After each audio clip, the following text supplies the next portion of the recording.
The Cat, the Cock, and the Young Mouse.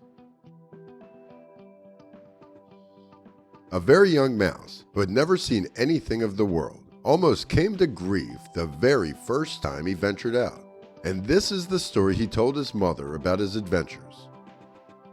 I was strolling along very peacefully when, just as I turned the corner into the next yard, I saw two strange creatures. One of them had a very kind and gracious look, but the other was the most fearful monster you could imagine. You should have seen him.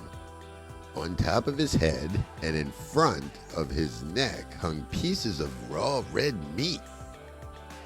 He walked about restlessly, tearing up the ground with his toes and beating his arms savagely against his sides.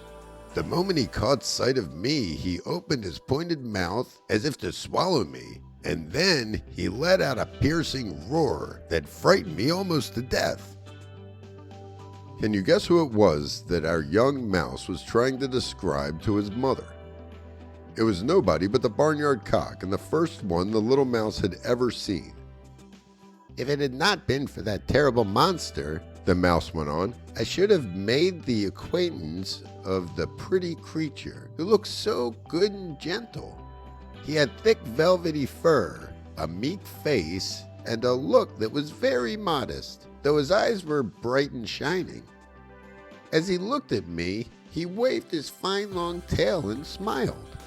I am sure he was just about to speak to me when the monster I have told you about let out a screaming yell, and I ran for my life. "My son," said the mother mouse, "that gentle creature you saw was none other than the cat.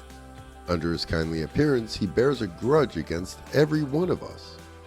The other was nothing but a bird who wouldn't harm you in the least. As for the cat, he eats us. So be thankful, my child, that you escaped with your life, and, as long as you live, never judge people by their looks." Do not trust alone to outward appearances.